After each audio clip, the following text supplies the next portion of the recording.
I'm originally from New England, and so you best believe I love a good bagel. I've made bagels before, just not with sourdough. And for those of you who are looking for a recipe, I'd recommend the one by the perfect loaf because you won't find it here since I didn't measure anything. I did, however, add my active starter into my stand mixer bowl, some unknown amount of water, a bit of salt, a drizzle of honey, and scoop flour in until I roughly got the consistency of a stiff dough. I used to measure everything out, and I still do occasionally, but it kind of took some of the enjoyment out of baking for me. Now, as much as I love working with dough, it's officially summer and I'm already sweating by just existing, so I let my stand mixer do the hard work for me while I did some dishes. After about 5 minutes, I covered her up so she could bulk ferment while I made myself a little breakfast snack. 3 hours later, she was puffy and ready to be shaped. I started off by prepping a baking tray with parchment paper and a dusting of cornmeal. Then I let her plop right out onto the counter and roughly shaped her into a ball. Then I divided her into 16 pieces before doing the fun part, forming the bagels.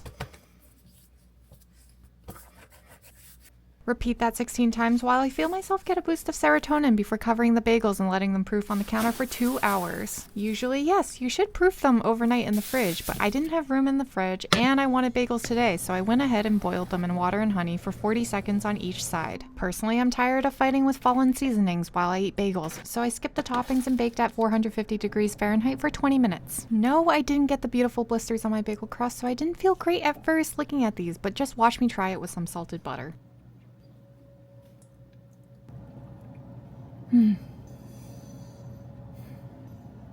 As it turns out, They don't have to be the best in order to be good.